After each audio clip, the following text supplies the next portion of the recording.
My CEO wife openly cheated with her male assistant, and in a fit of anger, I exposed her dirty secrets online. In response, she sued me in court under the charge of defamation. The judge delivered the verdict on the spot, ordering me to publicly apologize to her online for 10 consecutive days. After the court adjourned, Camelia smugly patted my cheek. I told you, me finding a young toy boy was just to spice up our dull marriage. Once I'm done having fun, I'll naturally return to the family. Why can't you understand me? And besides, I don't agree to a divorce. What can a small-time influencer like you even do to me?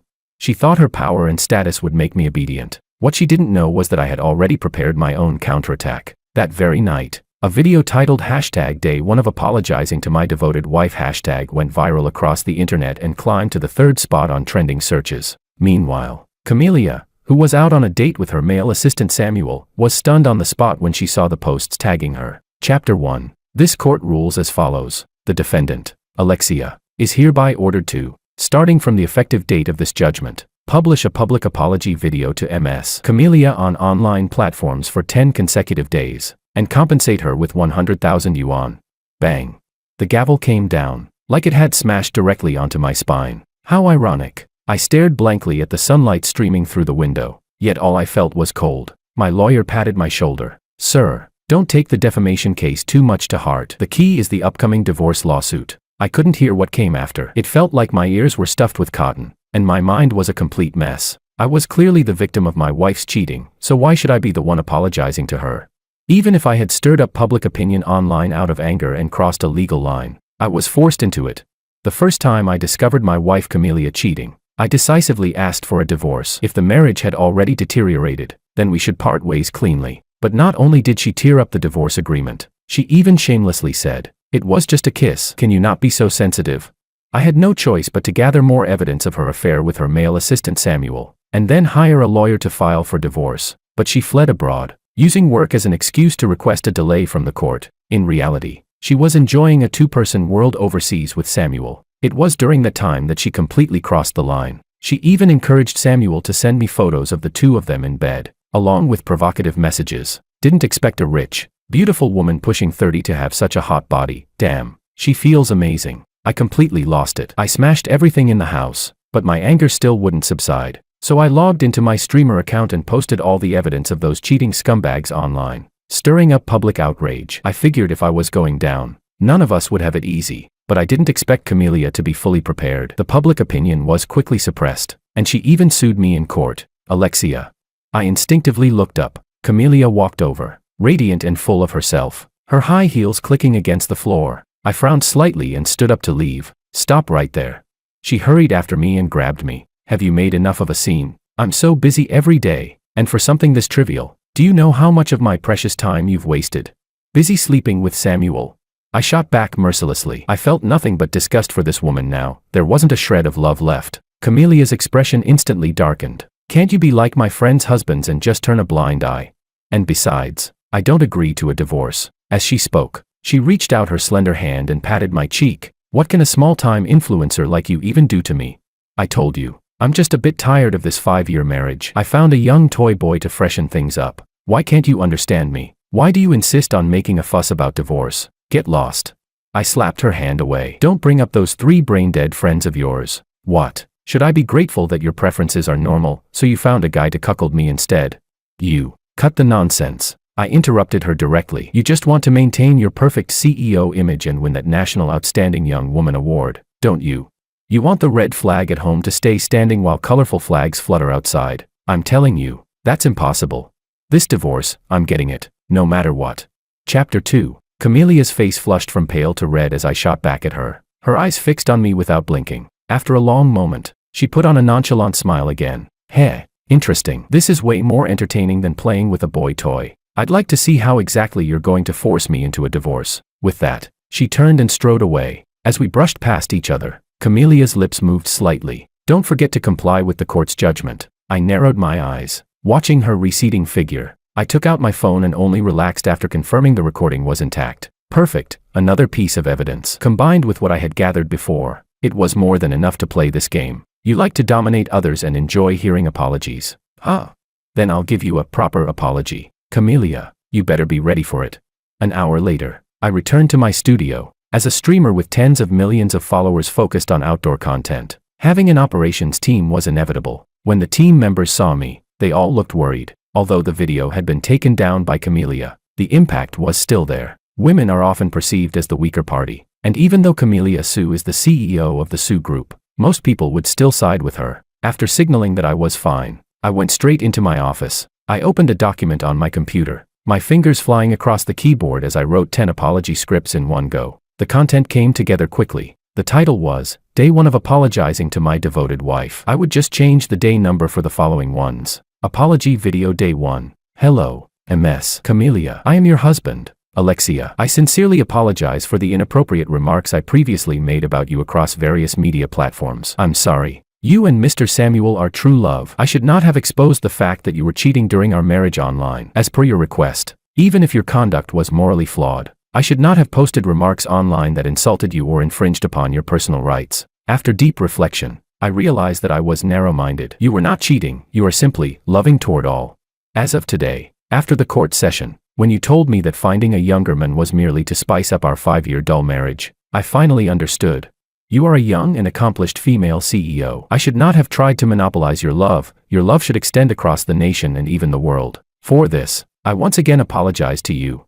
At the end of the video, I added a bonus clip, the arrogant recording of Camelia after the court session. Since she hadn't requested court review of the content, there was nothing wrong with me making a truthful apology. After editing, I didn't upload it immediately. Instead, I switched backgrounds and began recording the remaining 9 videos. I just followed the same template as the first one, but each had a different bonus clip. For example, in the second apology video, I superficially described how Camelia would occasionally give me small gifts, but the bonus revealed receipts of expensive luxury items she bought for Samuel, while all the complimentary freebies were passed on to me, along with screenshots from Samuel's social media showing him bragging. In the third video, I sincerely thanked Camelia for setting aside her busy schedule to bring a hotel-prepared meal home to celebrate my birthday. In reality, those dishes were leftovers from her meal with Samuel, again backed by his social media posts. For the rest of the videos, I used the same contrast. On the surface, I repented, but in reality, I included evidence of Camelia deliberately trying to humiliate me, openly booking hotel rooms with Samuel and even allowing him to send me photos and mocking messages. By evening, I had spent over 3 hours producing all 10 apology videos. I called in my assistant Freya and told her to start posting them today. I specifically instructed her to pay for promotion and to update them every morning. She paused for a moment after hearing this, then asked cautiously, "Ale, aren't you worried these apology videos will get taken down again or that you'll get sued?"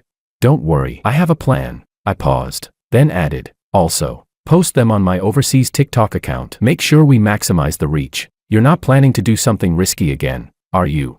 Freya looked at me with concern, but I simply waved my hand without answering. Posting the videos was one thing, the key was making sure they stayed up. Otherwise, it would just be repeating the same mistake. Tapping my fingers lightly on the desk, I let out a sigh. Now, the only option was to sign a deal with the devil and bring 2 powerful backers into the game. Otherwise, taking on capital alone wouldn't be easy. Chapter 3. While I was busy recording, Camelia was already indulging herself in a private mansion. At that moment, she lounged lazily on the sofa, enjoying the flattery of her 3 best friends while teasing Samuel, who knelt beside her, attentively serving her. Camelia, suing him was just the first step. You need to make that loser understand what happens when you offend capital.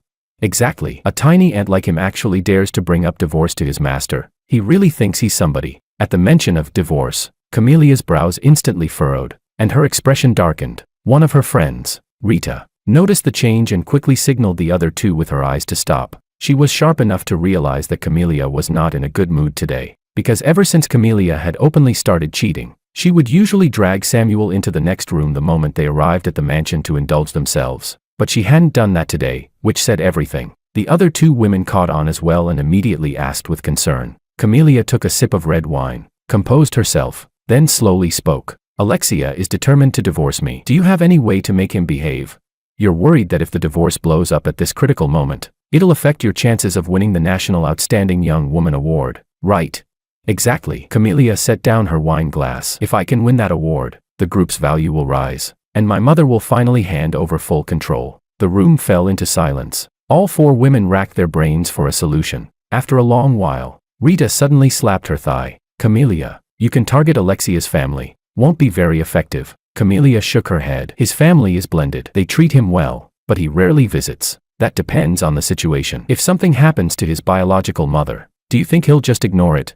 That remark made Camelia pause, signaling her to continue. Seeing this, Rita didn't beat around the bush. Isn't his mother a low-level civil servant? You can set her up, frame her, smear her reputation. If Alexia behaves, you stop in time. But if he doesn't know what's good for him, make his whole family's life a living hell. As she finished, she stared intently at Camelia, who had lowered her gaze in thought. After a moment, Camelia nodded. She was willing to give it a try. But before she could make a call to arrange it, an untimely exclamation rang out. All the women frowned and looked at Samuel, trembling. He held up his phone. Camelia, something's wrong. This is bad, really bad. What could possibly be so bad? The sky isn't falling. Though dismissive, Camelia still took the phone. A video titled #Day1 of apologizing to my devoted wife hashtag appeared on the screen. It was currently ranked third on trending and still climbing. She didn't like the title, but when she saw Alexia's opening apology, a faint smile still crept onto her lips. However, as the video went on, the tone shifted, and her expression darkened again. Especially the recording of her arrogant remarks after the court session. It sounded particularly harsh. Everyone present could hear it clearly through the speaker, their mouths hanging open in disbelief. How dare he? Camelia subconsciously tightened her grip on the phone, her knuckles turning pale. The comments section was filled with insults directed at her. So a woman like this still wants to compete for that youth award? Go home and sleep. Vicious, disgusting woman, stop ruining decent people. He's someone who brings honor to the country in extreme sports. First time seeing a cheater this arrogant. Just because she has money, she thinks she can do whatever she wants. She won't last long. I hope she ends up with 8 kids in one go. Reading the flood of vicious comments, Camelia's face turned black with rage. Her teeth clenched, her whole body trembling. The next second, she screamed, like an erupting volcano, smashing the phone violently onto the ground. The screen shattered instantly. Samuel's eye twitched at the sight, his expression turning resentful. Camelia ignored him, pulling out her phone to contact people and resolve the situation. But as she made call after call, the results caused her anger to slowly turn into shock, then panic. The platform executives who used to favor her now refused to get involved with Alexia. They even advised her not to act rashly and to resolve things peacefully, because in order to stand against Camelia's capital power, Alexia had already signed 2 deal with the devil contracts as protection. He had once again partnered with the overseas extreme sports organization Black Bull, agreeing to complete one of the challenges from the 8 trials of Ozaki within the year. Chapter 4. 6 years ago, Alexia, under the sponsorship of Black Bull Extreme, completed 2 challenges, Ice Consolidation and Water's Essence, and rose to fame in one fell swoop. Now, the official website had already announced that they would fully support their old partner during his preparation period, emphasizing that the company would spare no effort in every aspect. Although based overseas, their influence far exceeded that of the Sioux Group. Moreover, Camelia was only the CEO. She did not represent the entire Sioux Group. If the company's interests were harmed, the shareholders could unite and remove her from her position. What troubled Camelia even more was that Alexia had also joined the Domestic Extreme Sports Association and was serving as its vice president. The president had even publicly supported Alexia, stating, "Let public opinion return to the facts themselves," and tagged the official regulatory account. At first, Camelia was dismissive, but after making inquiries, she learned that the president had a powerful background. The exact details were unclear, but one thing was certain: if you crossed him, you'd better be prepared to pay a heavy price. At that moment, Camelia panicked. I returned to the duplex apartment I had bought before marriage. Curling up on the sofa, my mind kept replaying the thought of free-climbing the 980-meter Angel Falls with my bare hands. This was the deal I had made with Black Bull Extreme. 6 years had passed. Thinking back on my past recklessness, I now felt an inexplicable sense of awe toward nature. At the summit of Mont Blanc in the Alps, at an altitude of 4,800 meters, I attempted explosive speed skiing, throwing a grenade as I descended. In that moment, I truly understood what it felt like to be flying ahead while an avalanche chased behind. That same year, I went to Hawaii's outer reef to surf among great white sharks and nearly got crushed by a 22-meter high wave. Even though I succeeded and gained both fame and fortune, it was truly by sheer luck. But now, approaching 30, just because Camelia refused to divorce, relying on her immense capital, I was once again standing on the edge of death. The irony was that all of this stemmed from a failed marriage. I suddenly sat up, crossing my legs, trying to clear the chaos in my mind through meditation. But I was abruptly interrupted by the urgent vibration of my phone. It was Camelia calling. After a moment of hesitation, I pressed answer. The moment the call connected, Camelia's sharp voice exploded from the other end. "Alexia, You've gone too far. The entire internet is laughing at me now. Delete the video immediately, or don't blame me for what I'll do to you. I had expected this. I held the phone away until she finished shouting, then slowly brought it back to my ear. Only then did I speak calmly. Finished? You. Cut the nonsense. Be at the Civil Affairs Bureau at 9 a.m. tomorrow. I interrupted coldly. Bring your documents. I've already drafted the divorce agreement. You just need to show up and sign. I want 30 million in cash. 30 million? Why don't you just rob a bank? Camellia Sue. Don't forget. I got straight to the point. You're the one who cheated during the marriage. You cuckolded me. And your Sue Group's outdoor brand. It only rose quickly because I endorsed it at a low cost and provided my image rights for free, helping the entire company out of its crisis. So don't bargain with me. This is what you owe me. I had already calculated it, aside from a few properties. Camellia had less than 40 million in liquid cash. The priority now was to get the money and finalize the divorce quickly, freeing myself from that humiliating label. There was a brief silence on the other end before Camelia's tone softened. Ale, do we really have to end our 5-year marriage like this? I still have feelings for you. Enough. My patience was gone. Camellia, no one here is stupid. You say you still care about me, yet you're sleeping with Samuel. You even let him provoke me and send me your intimate photos together. Don't tell me that as a CEO, you'd fall for such childish tricks. That day I just drank too much. I wasn't in a good mood. It was an accident. She hurried to defend herself, completely unaware of how hollow her words sounded. Rubbing my throbbing temples, I lost all patience to continue. Camellia, stop playing games with me. If I don't see you at the Civil Affairs Bureau tomorrow, you'll face the consequences. I'd like to see what collapses first, your Sue Group's stock price, or my videos getting taken down. With that, I hung up. Now that the association president was backing me, if Camellia wanted to use capital to suppress me again, she'd have to think twice. I closed my eyes, and only after a long while did the anger slowly subside. In my mind, the image of Camellia, once a simple girl with a ponytail, wearing a plain white shirt and jeans, overlapped again and again with the current image of her as a powerful female CEO. The two figures merged, then separated, repeating endlessly, until finally, both dissolved into nothing. Chapter 5. 6 years ago, Camellia was sincere, intelligent, and resilient, with an unyielding spirit. After seeing my achievements overseas online, she came alone to find me, bringing a proposal that could help the Sue Group overcome its crisis. The moment I looked into her eyes, like they held stars, I felt myself falling for her. Of course, being drawn to her looks was one thing, but my desire to help a domestic brand go global was genuine too. When I learned that the Sue Group was facing a financial crisis, I didn't take advantage of the situation. I only charged 1.5 million yuan for 2 years of endorsement and waived fees such as image rights.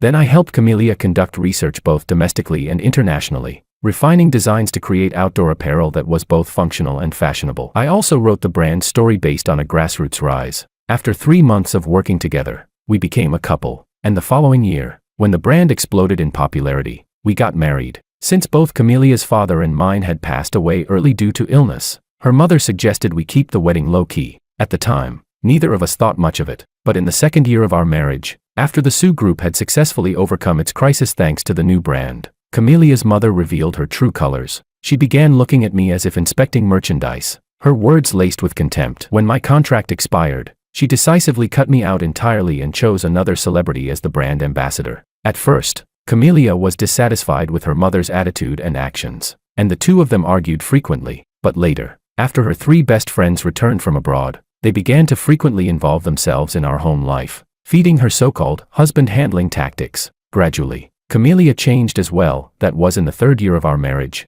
After that, I stopped focusing on family life and instead expanded my studio, hiring staff and leveraging my remaining popularity to become an outdoor sports streamer. Freya and the others were recruited during that time. Thankfully, I woke up in time. Camellia, who had been promoted to CEO that same year, grew increasingly busy, and our relationship gradually shifted from husband and wife to something like partners fulfilling certain needs. The cracks had long been there. As for Samuel, he was merely the spark that ignited the powder keg. I stood up, walked to the liquor cabinet, and took out a bottle of strong alcohol. The amber liquid poured into the glass, but I didn't drink it. I simply inhaled its scent, letting the sharpness of the alcohol stimulate my nerves. After discovering that Camellia and Samuel were involved in something ambiguous, I confronted her directly. Since the marriage had deteriorated, we should part ways cleanly. Not only did she refuse, she casually said, "It was just a kiss. Do you really have to be so sensitive?"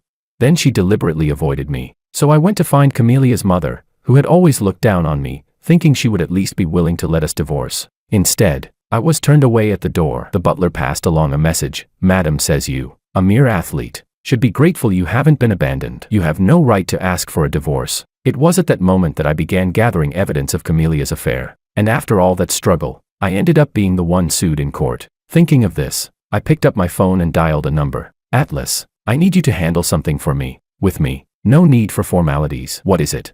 My eyes subconsciously drifted to a youthful photo on the TV cabinet. In it, the guy with a mischievous grin, secretly making bunny ears behind my head, was Atlas. His real name was Atlas, my good brother from the skiing team back in sports school. Over the years, he had opened several clubs and bars, building connections with all sorts of people. For certain matters, he was the most suitable person to rely on. I wasn't going to let Camelia off the hook, and her 3 best friends, along with Samuel, they wouldn't get away either. Samuel, knowingly being the other man yet still choosing to be one, that goes without saying. But the most detestable were Camelia's 3 friends. They had played the role of scheming advisors, teaching her manipulation tactics and feeding her twisted ideas about controlling a husband. They even came up with the rotten idea of suing me, trying to use power to suppress me and force me into becoming a submissive simp who would go along with Camelia. If people like them weren't dealt with, I wouldn't be able to get past this in my heart. After hearing what I needed him to do, Atlas agreed without hesitation. No problem. I'll take care of it.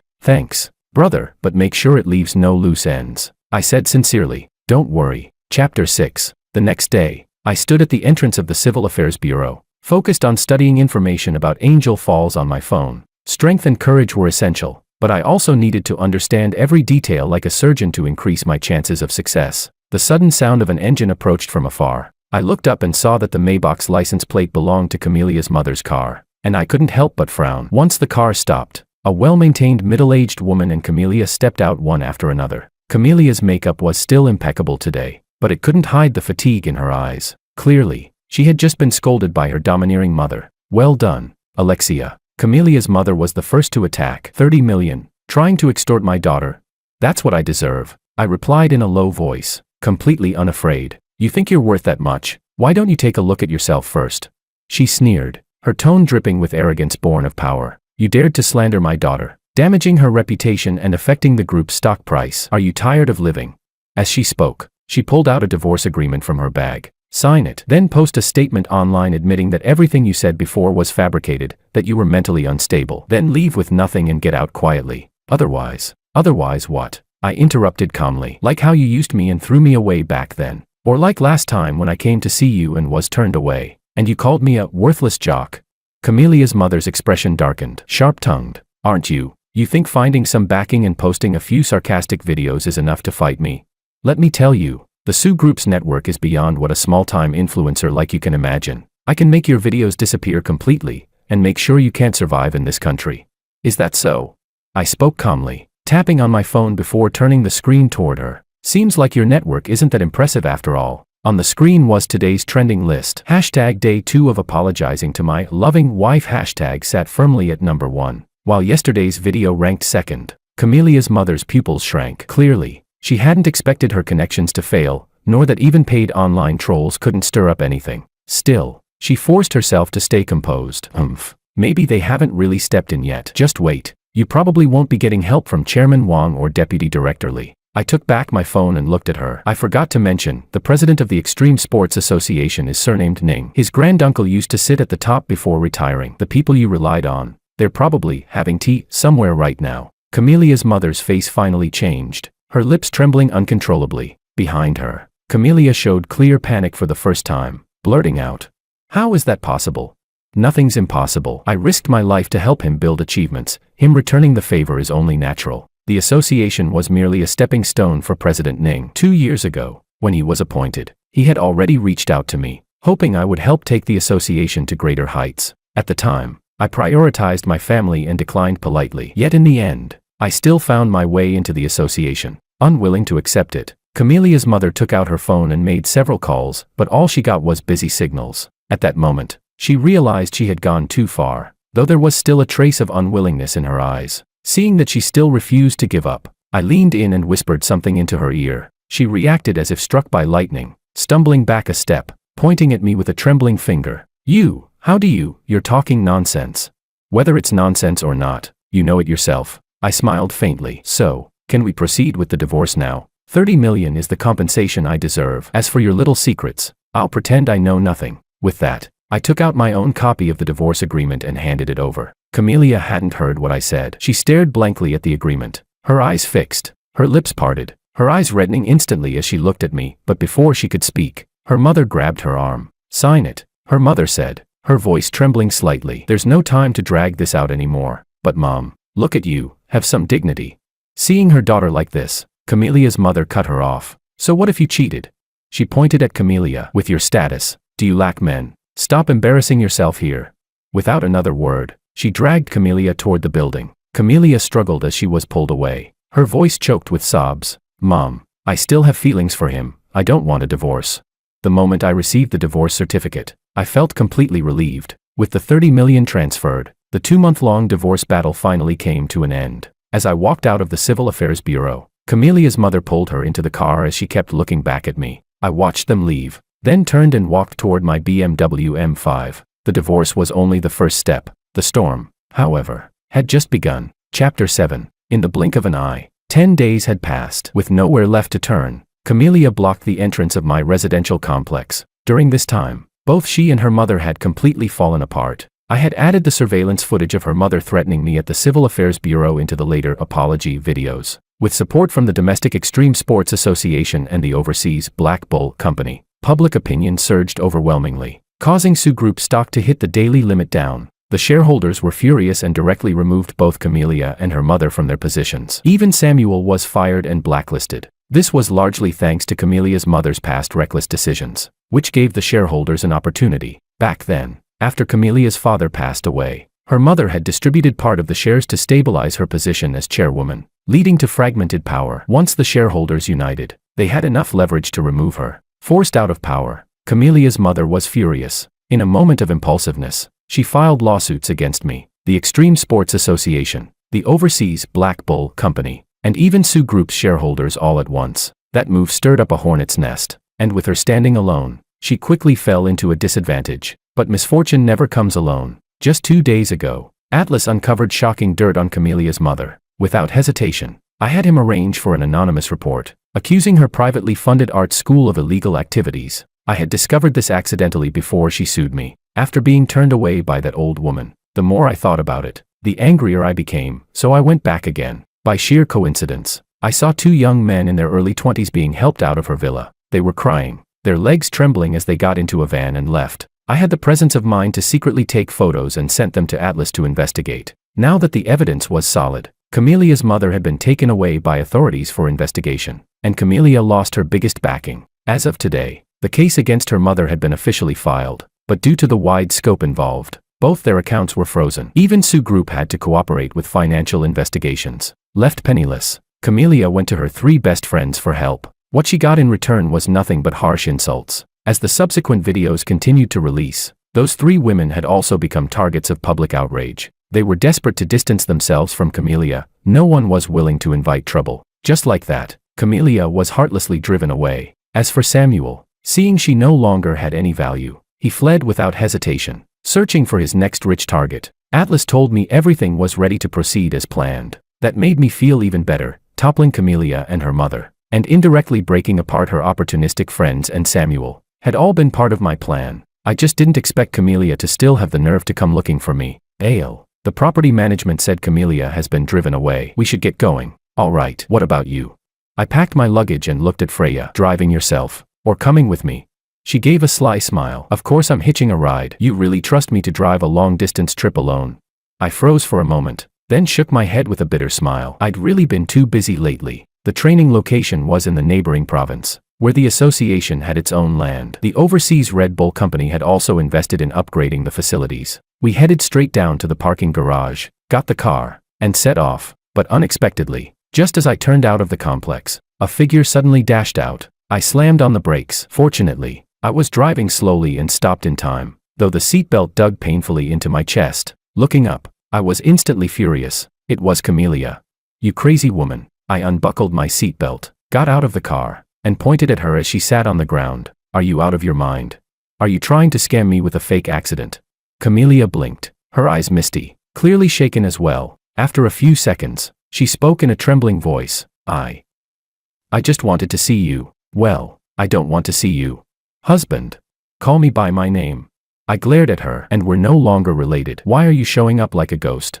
I came to borrow money. Chapter 8. I froze. Even forgetting to be angry. Thinking I had misheard, I casually asked, "What did you say?"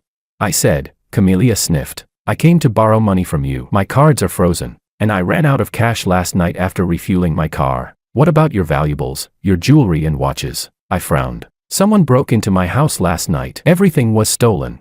As soon as she finished speaking, Camelia broke down completely, crying uncontrollably. I scratched the back of my head, and suddenly remembered Atlas's smug voice from last night saying he had prepared a surprise for me. A surprise. I cursed internally. Damn it. So that surprise was hiring some petty thief to clean out Camelia's entire house.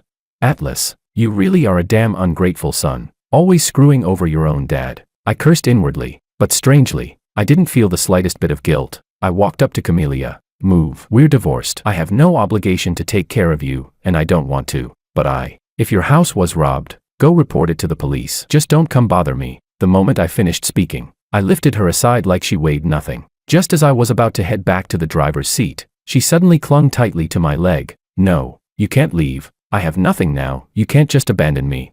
You've got some nerve." "Huh?" I shook her off with a kick. Just as I was about to get back into the car, I saw her sitting there, hugging her knees, her shoulders trembling rhythmically. She was crying. I frowned slightly. Where was that cold, domineering CEO now?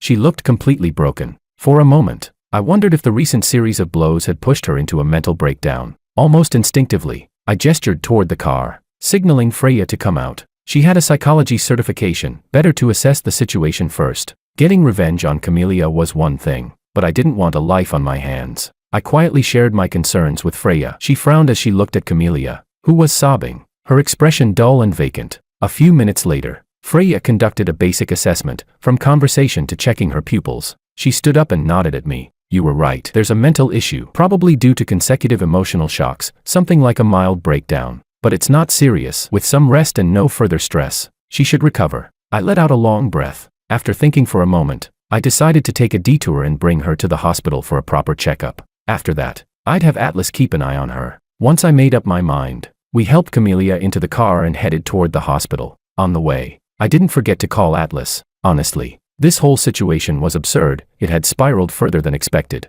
More than 2 hours later, the doctor reviewed Camelia's results, which were mostly consistent with Freya's assessment. The only difference was that she had suffered a minor impact to the back of her head and needed rest. I checked the time and told Atlas to keep an eye on her. I had to reach the training site today no matter what. This turned out messy. Atlas sighed. "Alex, I really just meant it as a prank to help you vent. I didn't expect it to go this far." "It's not that serious," I replied. "At most, it was just the last straw that broke her." I patted his shoulder, glanced around, then lowered my voice. "What about Samuel and those 3 women? What's their situation now?"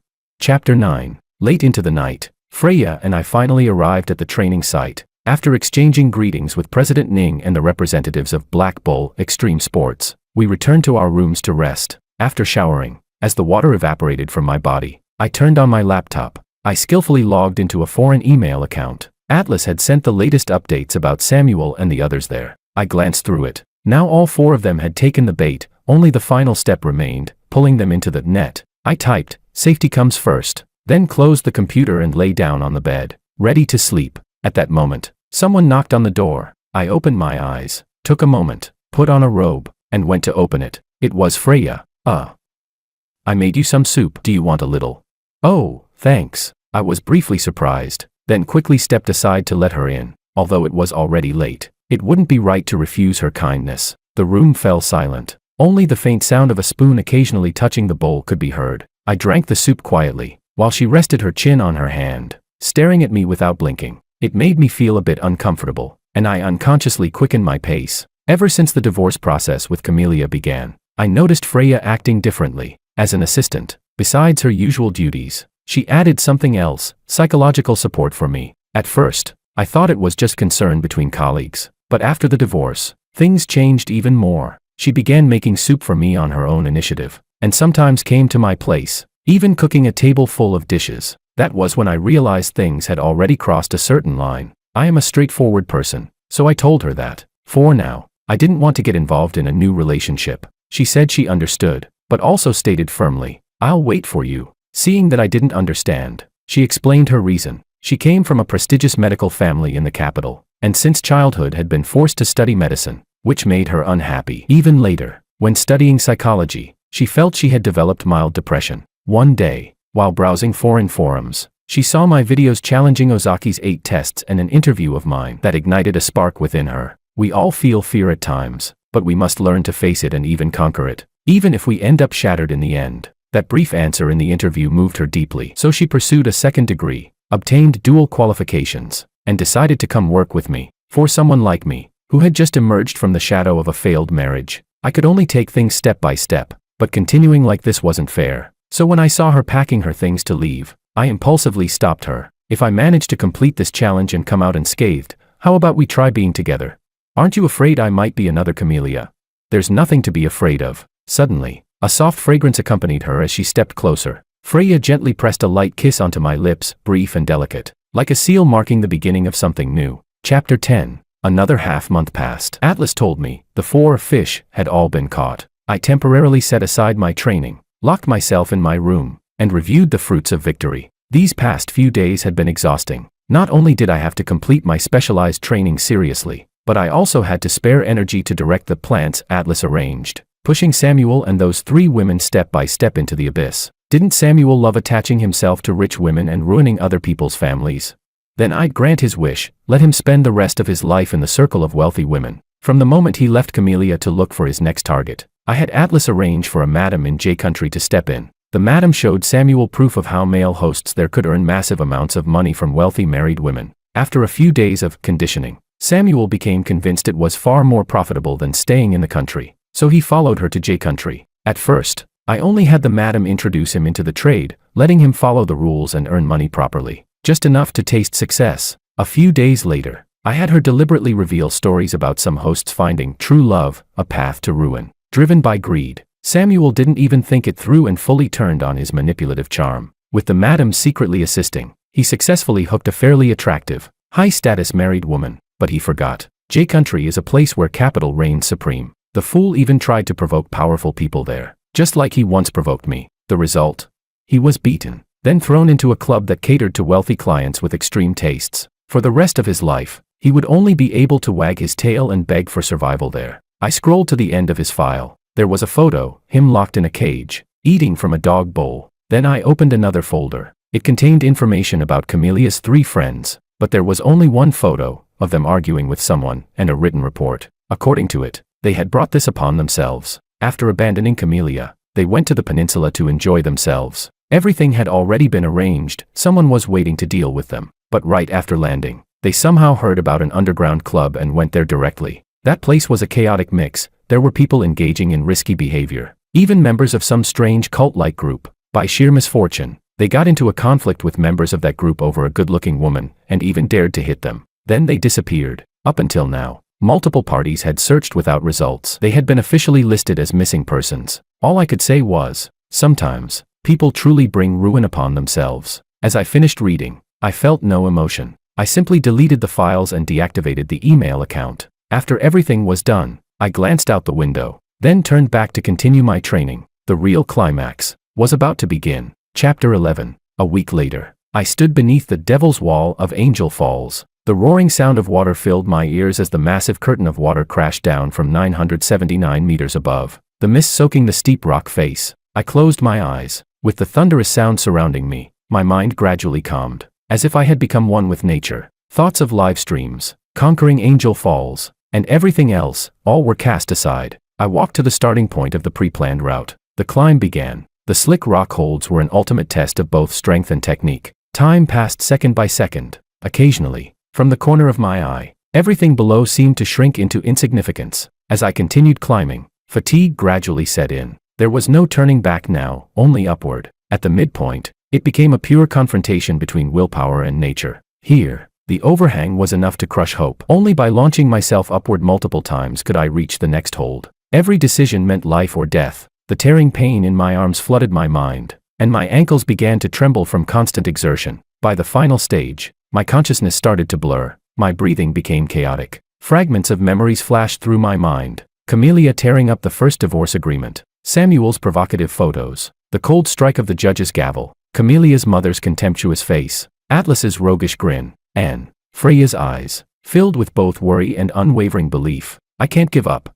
I gritted my teeth, squeezing out every last ounce of strength. My fingers dug desperately into the cracks in the rock. My trembling ankles braced against protrusions. Inch by inch, I moved upward. When my fingertips finally touched and firmly gripped the edge of the summit, I placed all my weight into my arms one last time and let out a low roar, pulling myself over onto the flat top. A wave of overwhelming exhaustion and an indescribable clarity, something beyond life and death, flooded through me. Yet my mind had never been clearer. I made it. At that moment, sunlight pierced through the clouds and bathed my entire body. I forced myself to stand and looked out over the breathtaking view, tears silently sliding down my face, not from sadness, but from complete release and return. After 5.5 years, I, Alexia, had completed the third of the Ozaki challenges alive. At that moment, the sound of a helicopter echoed in the distance. A safety harness dropped down. I secured it skillfully and gave a thumbs up. The next second, I was lifted into the air. Instinctively, I spread my arms, letting myself soar through the sky. From here on, life would begin again,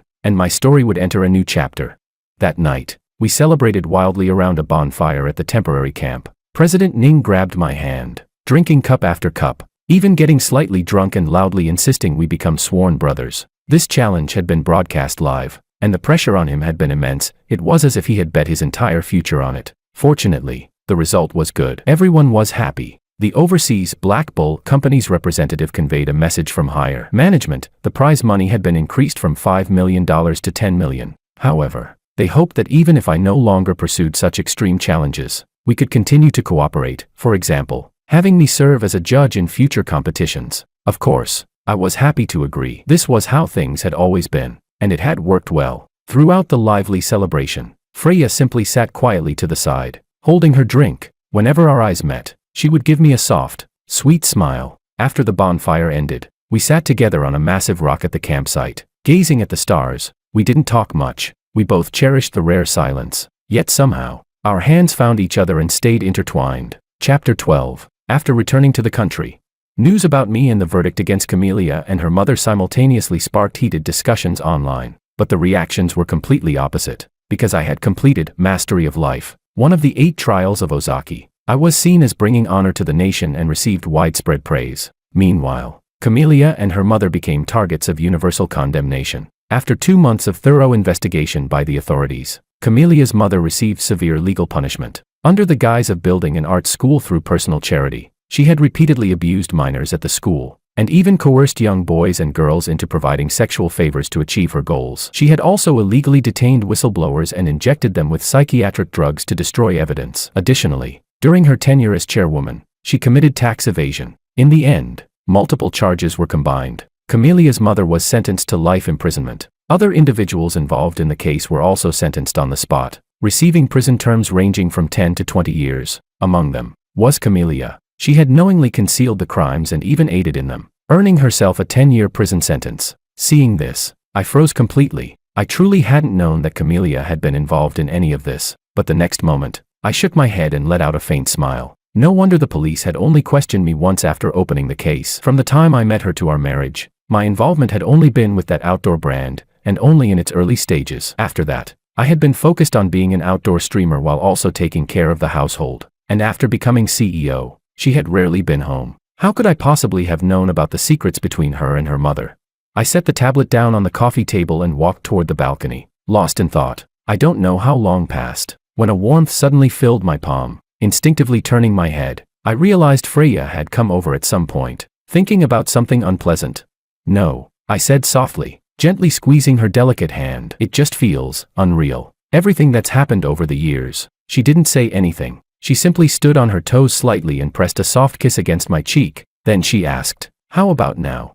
I looked at her. The setting sun cast a gentle golden glow around her, and in that moment, a sense of calm and warmth returned to my heart. All the sharp pain, the intense hatred, and even the shock and complicated feelings from learning about Camelia's crimes, all of it settled. I turned and naturally pulled her into my arms. She leaned into me quietly. "Freya," I murmured into her hair. "Thank you. When I couldn't see my future clearly, you helped show me the way." She shook her head lightly in my embrace. You found your own way out. I just walked with you through part of the night. By then, the tablet on the coffee table had long gone dark. Everything from the past felt like it had been sealed away in another time. The sun slowly dipped below the horizon, and the buildings outside began to light up one by one. We stayed like that for a long while. Then suddenly, I spoke. I'm hungry. Can we skip the recovery diet today? How about we try that new private restaurant? Sure. Freya lifted her head from my arms, her eyes curving like crescents. But on one condition, you eat less spicy food. You're still recovering. Understood. I promise I won't overdo it. We smiled at each other. Then, hand in hand, we walked toward the door. We didn't drive. Instead, we blended into the lights of the city, passing through the bustling crowd on the streets. I knew the road ahead was still long, but the lights were on, and someone was by my side.